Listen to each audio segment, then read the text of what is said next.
Bem, amados, vamos nos voltar para a palavra. Esse texto que nós acabamos de ler no Evangelho segundo escreveu o apóstolo João, capítulo 17, é parte do texto que ficou conhecido como a oração sacerdotal de Cristo. Como sacerdote, o sacerdote não vive para si mesmo, ele vive para interceder. E desde o início do seu ministério, o nosso Salvador, ele declarava: eu vim para dar minha vida em resgate. Ele não veio buscar seus próprios interesses. Ele disse: a minha comida e a minha bebida consistem em fazer a vontade daquele que me enviou, a vontade do Pai. Amém? Então, ele não veio, como está escrito também nesse evangelho, no começo do evangelho de João, ele não veio de moto próprio, ele não veio com um movimento próprio dele mesmo, ele não veio buscar seus interesses particulares, ele veio para cumprir um propósito, e ele nos chama nesse amor a viver esse amor e desfrutar também. Aleluia? Então, amados, aqui no capítulo 17, ele está fazendo uma oração pouco antes de ir para a cruz do Calvário. E ele está intercedendo mais uma vez pela igreja, por aqueles que já haviam crido, aqueles que haveriam de crer e aqueles que estavam com ele. Então, ele fala sobre vários aspectos, é riquíssima essa oração, por isso a gente vai se prender a esse versículo 17.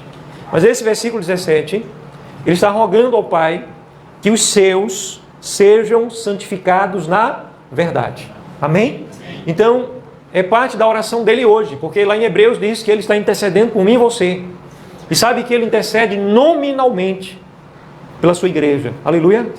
Aleluia. Ele intercede por você, pelas suas lutas, pelas suas deficiências, as suas limitações. Ele está intercedendo de uma forma personalizada por você, por cada um de nós. E faz parte dessa intercessão dele esse desejo, esse princípio, de que nós sejamos santificados como na verdade. E aí, talvez alguém dissesse assim: mas que verdade? E ele ao mesmo tempo explica: a tua palavra, Pai, é a verdade. Aleluia? Então vamos orar mais uma vez, curva a cabeça. Pai, agora eu abençoo a tua igreja aqui presente, para que haja, Pai, amadurecimento na fé. Haja, Pai, crescimento, que seja alargada a compreensão da tua graça, do teu favor. Que, ó Pai, os corações aqui se sintam cada vez mais, e a partir dessa noite, muito mais seguros, confortáveis, na segurança do teu favor, na segurança da tua graça, Pai. Aleluia. Assim é. Por isso eu te agradeço, Pai. Aleluia. Sobre a tua igreja, assim é. Amém. Amém. E, amados, eu queria convidar vocês a considerarem comigo exatamente isso. Como agir na graça. Ou, mais uma vez, porque eu já preguei até um tempo atrás, não faz muito tempo, sobre esse agir da graça. Mas eu quero trazer agora outros elementos desse agir na graça. E eu queria que você entendesse alguns princípios do agir na graça. Amém? Alguns princípios do agir na graça. Primeiro, graça é favor. Amém? Nós, quando temos a graça do nosso Pai, nós temos favor da parte dele. Ele age em nosso favor e age gratuitamente, sem querer nada em troca. Porque não existe nada que nós possamos dar a ele para trocar por ele. Nós não temos nada. Todas as coisas são dele e é para ele. Nós não podemos fazer nada que ele mesmo já não tenha feito, nos dado primeiramente. Então, existe a graça do Pai. E a graça do Pai também opera a graça, o favor dos homens. Então, eu quero que você entenda que na sua vida, você tem acesso ao favor do Pai e ao favor dos homens. E esse acesso que você já tem hoje em Cristo, ele é pleno, mas ele precisa se multiplicar nos teus dias. Então, quando eu for falar aqui sobre o agir na graça, eu estou trazendo para você princípios que vai fazer com que esse acesso pleno que você já tem a toda a graça, a todo o favor do Pai, ele se torne maior na tua realidade. Como é que você está entendendo? Não sei se você está entendendo isso. Você já tem todo o acesso, mas você não desfruta desse acesso. E tornar isso realidade da tua vida, quer dizer, você pegar esse acesso pleno e trazer para a tua história de vida. Então, apesar de nós já termos todo o favor do Pai, a grande maioria dos salvos não vão desfrutar de todo o favor do Pai. Alguns vão desfrutar somente o favor da salvação eterna. E já é grande demais, né? Eu até tenho um temor e tremor quando eu falo somente. Mas estou falando somente, não dizendo de uma forma pejorativa que é algo pequeno ou pouco, ou algo menor, não. Mas eu quero dizer a vocês, amados, que esse favor do Pai, ele banha Ele envolve todas as áreas da nossa vida e Ele é para hoje sim, para a nossa vida hoje. Amém? Então é esse agir na graça que vai fazer com que esse favor que já está totalmente acessível se torne agora uma realidade. Eu acesso. Ele já está acessível, mas se eu não entender o agir, eu não vou acessar. Já está totalmente acessível em Cristo, mas se eu não entender o agir dessa graça, eu não vou acessar esse favor. E às vezes, aí eu falo isso de experiência própria, não estou aqui me gloriando de forma alguma, mas mesmo sabendo isso, às vezes, nós, tentados que somos a agir segundo o mundo, desprezamos o agir em graça. E perdemos de receber favor do nosso Pai e favor dos homens, porque o favor dele abre portas até onde não há portas. Aleluia? Amém? Então, tendo dito essas coisas, nós voltamos para o texto, e o texto fala de santificação na verdade. Então, agir em graça, o primeiro princípio é entender a própria graça. E para entender graças, eu queria que você visse com clareza duas palavras e entendesse dois conceitos também. O conceito de justificação e o conceito de santificação. O que é justificação? Justificação é quando alguém, culpado ou não, é declarado por uma autoridade de justiça justo. Pode ser até um réu, realmente um homicídio, o que for, mas se a autoridade declarar aquele réu justo, naquele processo, aquele réu ele sai dali justo. Vocês entendem isso? Sim ou não? Então, diante do nosso Pai, quando alguém crê verdadeiramente na obra consumada por Cristo na cruz, essa pessoa é declarada justa. E o que acontece com ela? Qual justiça que ela recebe? A mesma justiça de Cristo, do Mashiach. A mesma justiça dele. Ele se apresentou diante do Pai com justiça própria, porque nele não houve pecado algum. Aleluia? Ele, o primogênito, tem e tinha e teve todo o acesso ao Pai. Você também, pela fé nele, conectado no pacto de sangue a ele, crendo nele, você tem um pacto de sangue que foi o sangue dele derramado em seu favor. Você tem o mesmo acesso. Por isso ele nos ensinou a orar ao Pai em o nome dele, não em nome de ninguém mais. Nem outro mediador, medianeiro, ninguém mais. O apóstolo São Paulo diz, não há outro mediador, né? Há um só mediador entre o Altíssimo e os homens, que é, quem é esse mediador? É o nosso Salvador, o justo. Nele não houve pecado. Agora, uma vez que nele nós temos essa mediação, pelo sangue dele nós fomos lavados, então nós nos apresentamos diante do Pai com a justiça do próprio Filho. Aleluia? Você é totalmente justificado. E quais foram os teus pecados que foram perdoados no momento que você creu? Quais foram? Somente dali para trás? Os pecados para frente não? Cristo lá na cruz morreu por qual dos teus pecados? Ele morreu só pelos pecados até o dia que você se converteu. Dali para frente é com você mesmo. Ai de nós, né? Porque no momento que nos convertemos, aí passamos a enxergar coisas na nossa vida que não enxergávamos antes. Por isso que o apóstolo Pedro, o apóstolo Paulo, tão consagrado, um homem íntegro, impoluto, ele chega a dizer, eu sou o maior dos pecadores. Ali não era uma falsa humildade, não. Ele tinha uma autoconsciência das suas limitações, porque ele estava mais próximo da luz, que é o nosso Salvador, que é Yahushua. Amém? Amém? Então, quanto mais você se aproxima dele, você mais enxerga pecador. Aliás, teus pecados. Aleluia. E você vê a obra grande que te transformou. Você era pecador. Agora você é salvo. Agora você foi lavado pelo sangue dele. Aleluia. Amém? E todos os seus pecados, do passado, do presente, do futuro, de todos os salvos, até o encontro glorioso com ele da igreja, todos os pecados já foram totalmente perdoados. Isso é a obra da justificação. Então, quando eu me apresento diante do Pai para pedir algo, para orar, para interceder, para apresentar os meus dias, para pedir um favor dele, que ele abra uma porta, seja o que for, uma cura, eu não me apresento diante dele conforme a minha performance de santidade. Olha, eu jejuei mais, faz uns dias aí que eu estou sem pecado nenhum, as pessoas conhecem alguns pecados, como se fosse possível isso. Existe nesse evangelicalismo dos nossos dias, as igrejas aí são um evangelho legalista, um evangelho da lei, um evangelho que não tem nada a ver com a obra da aliança de Cristo, da graça de Cristo. É um evangelho de condenação. Então as pessoas, hoje eu não posso comungar da ceia, porque eu tropecei ali atrás. Daí o diabo chega logo para dizer, você não tem vergonha não? E você pode responder com autoridade pelo sangue de Yahushua, você diz assim, eu tenho vergonha sim, mas eu só tenho vergonha diante de uma pessoa. Não é diante de você, Satanás. Ou dos demônios. E a pessoa diante de quem eu devo ter vergonha já me perdoou. Ele diz lá em Hebreus capítulo 4, o quê? Dos teus pecados não mais me lembrarei. Aleluia. Oh, aleluia. Então, uma vez que em viva fé nós estamos em Cristo, se eu não creio em Cristo, eu não recebi a Ele como meu Salvador, então eu não estou nele, eu não estou salvo, não sou igreja. Mas uma vez que nós somos igreja, nós estamos plenamente justificados. Aleluia. Agora, a santificação o que é, gente? A santificação é um processo em que nós vivemos uma vida agradável ao Pai.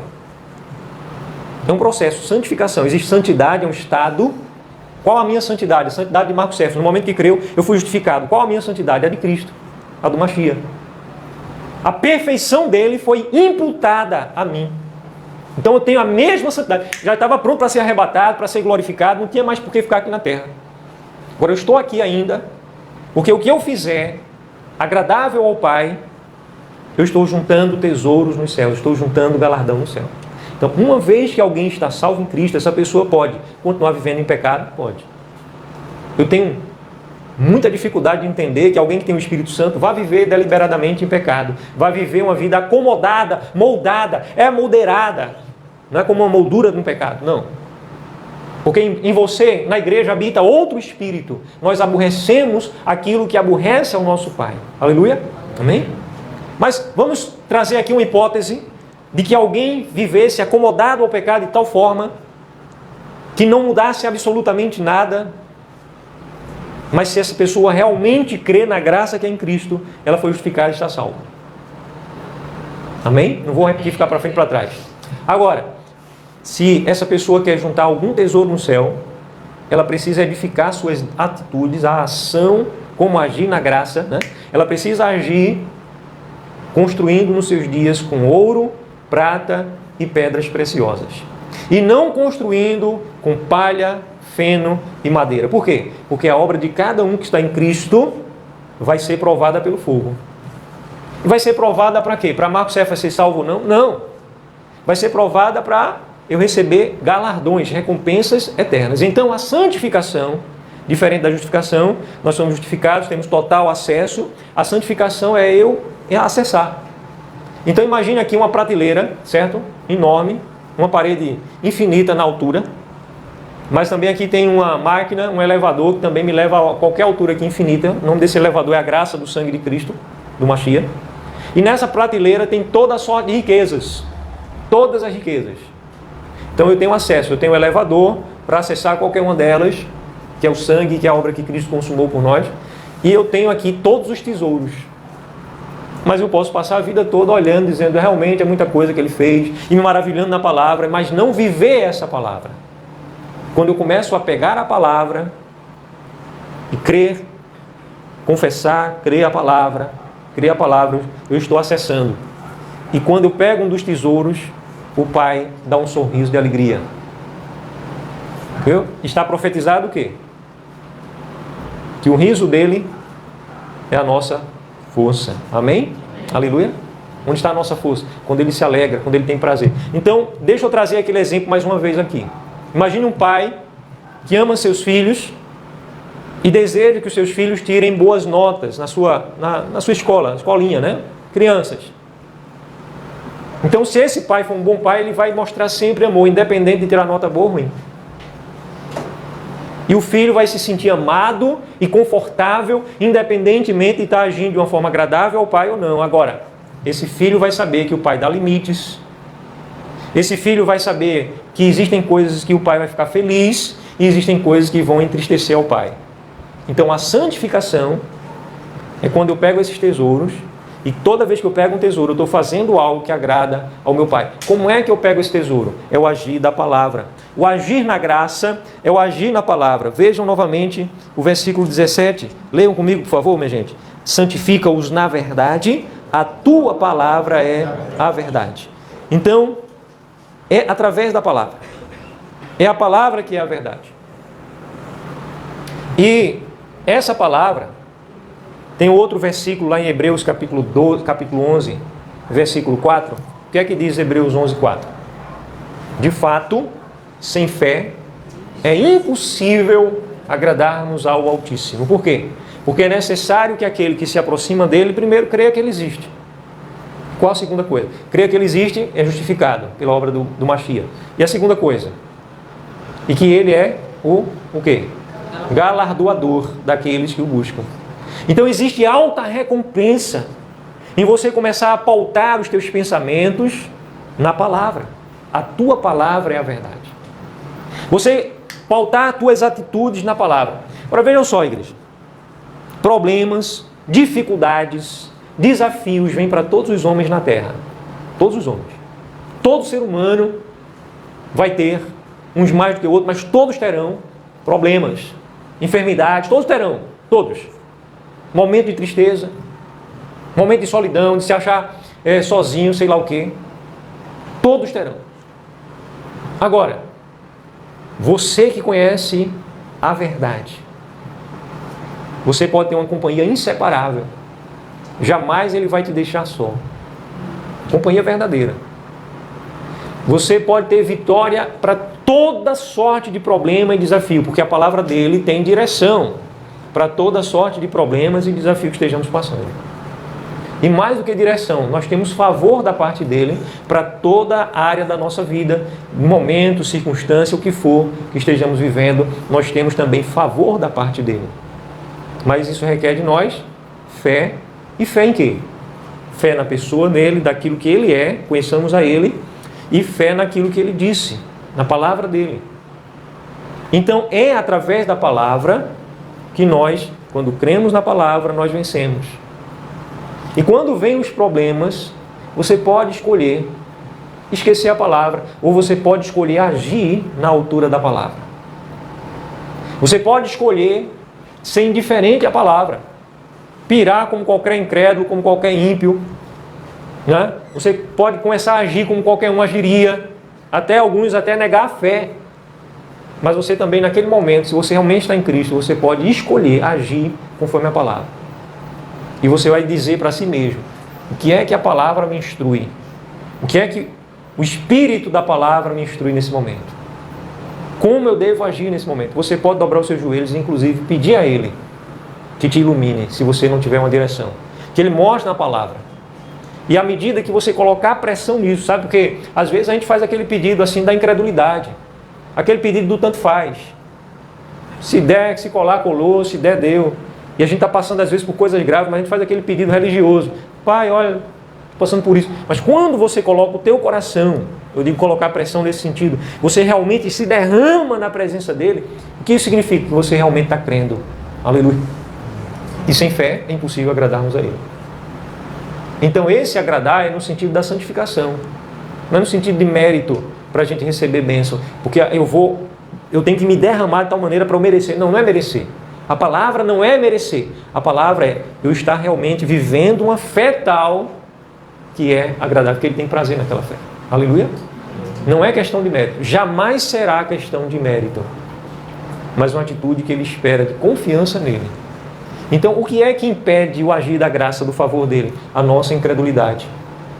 Mesmo estando salvos, como estamos em Cristo, nós podemos nos sentir inseguros quando a gente fica achando que depende da nossa própria santidade. Não depende, então você tem que estar seguro na graça para poder você agir na graça. E a segunda coisa é você agora andar em fé na palavra. Aleluia? Você agir à altura da palavra. Você precisa em tudo agir à altura da palavra. Por que precisa? Para ser salvo? Não. Para merecer, para barganhar? Não. Porque eu quero ter uma vida agradável ao meu Pai. Aleluia? Amém? Então, amados, nós vivemos o favor do Pai. E realmente, como nosso amado irmão Jean Rodrigues mencionou a princípio, né? Tem uma frase que as pessoas vaidosamente, elas costumam dizer aí nas esquinas: não trabalha não para ver se cai alguma coisa do céu. Não cai nada do céu não, viu? Do céu só cai chuva. E olha lá, já ouvi gente dizer assim. Mas essa frase é do inferno, é do diabo. Na verdade, tudo vem do Pai das luzes. Tudo de bom, verdadeiramente bom, diz Tiago. Toda boa dádiva, todo dom que é perfeito, vem do alto do Pai das luzes. Né? A palavra nos diz também que o homem não pode receber nada se do céu não lhe for dado. Está no Evangelho. Aleluia. Então nós não podemos receber nada. Quem é que dá ao homem? Não, mas fique de braço cruzado. Não, o nosso Pai nos dá, não é preguiça não, Ele nos dá a capacidade de agir, nos dá saúde, nos dá inteligência para trabalhar, nos dá a dignidade de trabalhar, o trabalho nos dignifica. Então não é para a gente ficar de perna para o ar, não. Mas nós sabermos que recebemos dele favor, sim. E nós temos algo que o ímpio jamais poderá ter. Nós temos um favor sobrenatural do Pai agindo por nós. Aleluia? Sim. Em todo momento da sua vida, você pode contar com o favor sobrenatural do Pai, agindo de todas as maneiras.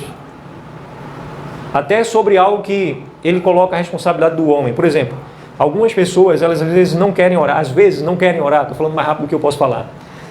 Por alguém, porque elas entendem que o nosso Pai não vai ferir a responsabilidade de escolha dessa pessoa. Ele não vai ferir. E isso é verdade. Mas você pode orar por qualquer ímpio, sim, por qualquer pessoa da família, por mais resistente que essa pessoa seja, você pode orar sim. Porque o Pai, Ele move as circunstâncias. Ele vai fazer que coisas aconteçam para que o coração daquela pessoa comece a ser quebrantado, com a própria vida mesmo. Ele vai começar a levantar pessoas para pregarem a palavra àquela pessoa, e vai chegar um momento que aquela pessoa vai se render ao único digno de ser adorado. Aleluia? Amém? Aquela pessoa vai se converter de verdade. Então, se você pode orar até por uma pessoa que tem suas próprias decisões, quanto mais sobre as outras coisas, sobre algo material, né? Um bem material, um bem inanimado, você pode orar por qualquer coisa. E você, além de poder acessar o Pai e pedir a Ele, você também tem autoridade, a mesma autoridade que o Mashiach possui. Quando ele diz lá em Mateus capítulo 28, toda autoridade me foi dada nos céus e na terra, agora vocês vão. E aí ele dá uma série de recomendações, depois diz, e eu estou com vocês, todos os dias, até a consumação dos séculos. Aleluia? Então aquela autoridade ele nos deu. O evangelista Marcos, ele vai dizer a mesma coisa de uma maneira diferente para que haja enriquecimento para nós. Então o que é que Marcos diz? Prega o evangelho. E Alcha vem e diz assim, ide por todo mundo, pregar o evangelho a toda criatura. Quem crê e for batizado será salvo. Quem não crê vai ser condenado. Esses sinais vão acompanhar os que creem. Qual é a autoridade da igreja? Ele recebeu toda a autoridade, agora ele se manifesta ressurreto e diz, agora vocês vão. Vocês vão impor a mão sobre os enfermos e eles vão ser curados. Precisa de pastor, de sacerdote? Não. Nós temos o livre acesso, todos nós. A figura de um presbítero dentro da igreja realmente é vontade de Cristo isso, mas não é uma figura para gerar dependência, como muitas religiões evangélicas, denominações dos homens, criam sistemas, ecossistemas para gerar dependência do sacerdote. Somente ele faz isso, faz aquilo. Entretanto, amados, esse entendimento de que nós todos temos o mesmo e o igual acesso ao Pai, chamado o sacerdócio universal dos salvos, dos que estão em Cristo, todos nós somos sacerdotes e sacerdotisas. Aleluia. Então, você tem essa autoridade do próprio Mashiach para impor a mão sobre os enfermos e eles serem curados. Se beber alguma coisa venenosa, você crê também. A gente às vezes está comendo coisa venenosa aí, né? Você crê, você repreende, traz saúde ao seu corpo, você abençoa a sua família, você intercede nas batalhas espirituais, você enxerga as coisas espiritualmente, você vê. Não é que você vai ficar um extremista, um religioso, doente, que tudo é demônio, não. Mas você sabe que existe ação de demônios, que existem momentos que você está travando ou na sua família uma batalha espiritual, que o diabo está atacando uma determinada área, e a igreja precisa estar apercebida disso, para se levantar com a autoridade que tem, com o poder que tem, e dizer basta. E o favor do Pai, e o favor dos homens, e o favor dos anjos, você tem. Aleluia. Amém? E tudo mais. Recurso. Os recursos no ministério do Mashiach. 12 apóstolos que eram casados. E o Mashiach disse, olha, abandone sua família, sua esposa, seus filhos, seus negócios, e venham me seguir agora, e vão passar fome juntos. Foi assim? Não. Se vinde após mim, eu vos farei agora pescadores de homens. Mas aqueles 12 homens foram alimentados, eles, sua família, foram supridos nas suas necessidades. Não diz que faltou roupa na casa do apóstolo Pedro, porque Pedro começou agora a ser discípulo do Mashiach. Não, não faltou roupa. Não faltou o que a família de Pedro, a esposa de Pedro, todos os dependentes vamos falar assim, financeiramente, da vida daquele homem. Era uma nação e uma sociedade muito mais dependente. A mulher não trabalhava, né, naquela época como se pode trabalhar hoje. Não tinha os mesmos acessos como se tem hoje. Mas, apesar disso, nada faltou a nenhum dos familiares dos 12 apóstolos que andaram com Cristo. E o ensino dele, que ele diz, está lá no Evangelho. Aquele que prega o Evangelho, que viva do Evangelho. Amém? Então, ele mostra que ele é o provedor. E se ele é o provedor daqueles que estão vivendo do Evangelho, não quer dizer que você, por não estar pregando como um presbítero, mas você não deixou de pregar. E não quer dizer muito menos que ele vai deixar de prover você. Não, ele também é o provedor da sua vida. Amém? Então, o que estiver faltando, tem os seus sonhos mesmo. Você tem os sonhos pessoais. Não vai colocar seu coração nas coisas materiais desse mundo. Mas, de repente, você pode querer algo. Sabe, eu já tive experiência assim, de eu desejar algo, não dizer nem a ninguém, e de repente eu ganhar aquele presente, uma coisa material. Eu sonhar com algo, desejar algo, e de repente lá na frente eu ver aquilo acontecer na minha vida. Já aconteceu até com carro isso. Por exemplo, o primeiro carro que eu comprei foi um carro que eu tinha sonhado com ele antes, eu tinha desejado antes. Mas também não saí dizendo para ninguém, eu queria aquele carro, não achei o carro bonito, interessante. Disse para mim mesmo, eu gostaria de poder ter esse carro aí um dia. Lá na frente, quando eu comprei aquele carro, foi que eu fui lembrar, e eu fui lembrar que, enquanto os engenheiros estavam trabalhando, projetando, né, o design do carro, os materiais do carro, o que ele seria feito, né, os rolamentos de qualidade, o sistema de freagem, suspensão, tudo isso, aquilo, o pai estava dizendo, olha, quando os engenheiros estavam lá trabalhando, eu estava pensando em você. Aleluia, eu sabia do seu desejo. Então, tudo isso enche teu coração de gratidão. Agir a graça é você também cultivar a gratidão. Aleluia? Então, tudo isso está intimamente ligado. Amém.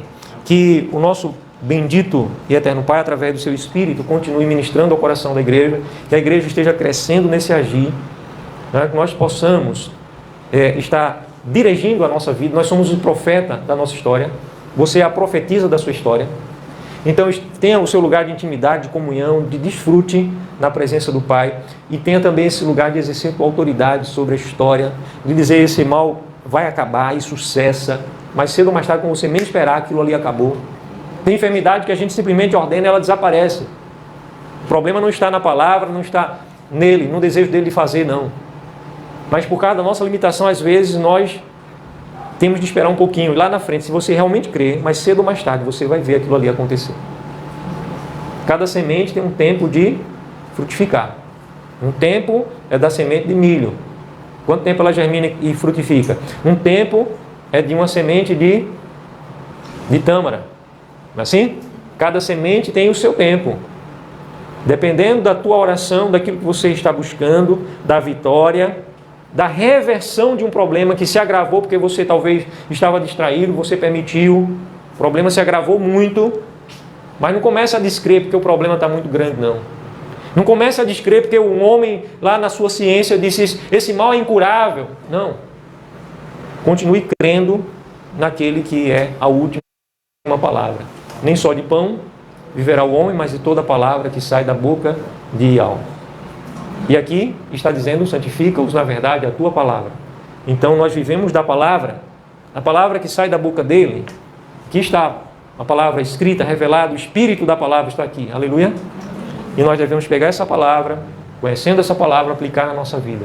Quanto mais você age em graça, eu quero concluir com essa declaração, mais você se sente seguro, mais a tua fé fica fortalecida, robustecida. Por quê? Porque você vê, como eu ministrei domingo passado, que a oração do justo ela é eficaz. Ela tem muito poder, né? Muito pode a oração do justo na sua eficácia. Ela realmente funciona. Você realmente pede e ele não disse, talvez vocês vão receber. Até agora nada tem despedido ao Pai. Peça em meu nome, para que a alegria de vocês seja completa. Vocês vão ver que realmente é eficaz. Aleluia. Amém. O agir à altura da palavra. O agir conforme a palavra. Vamos ficar em pé.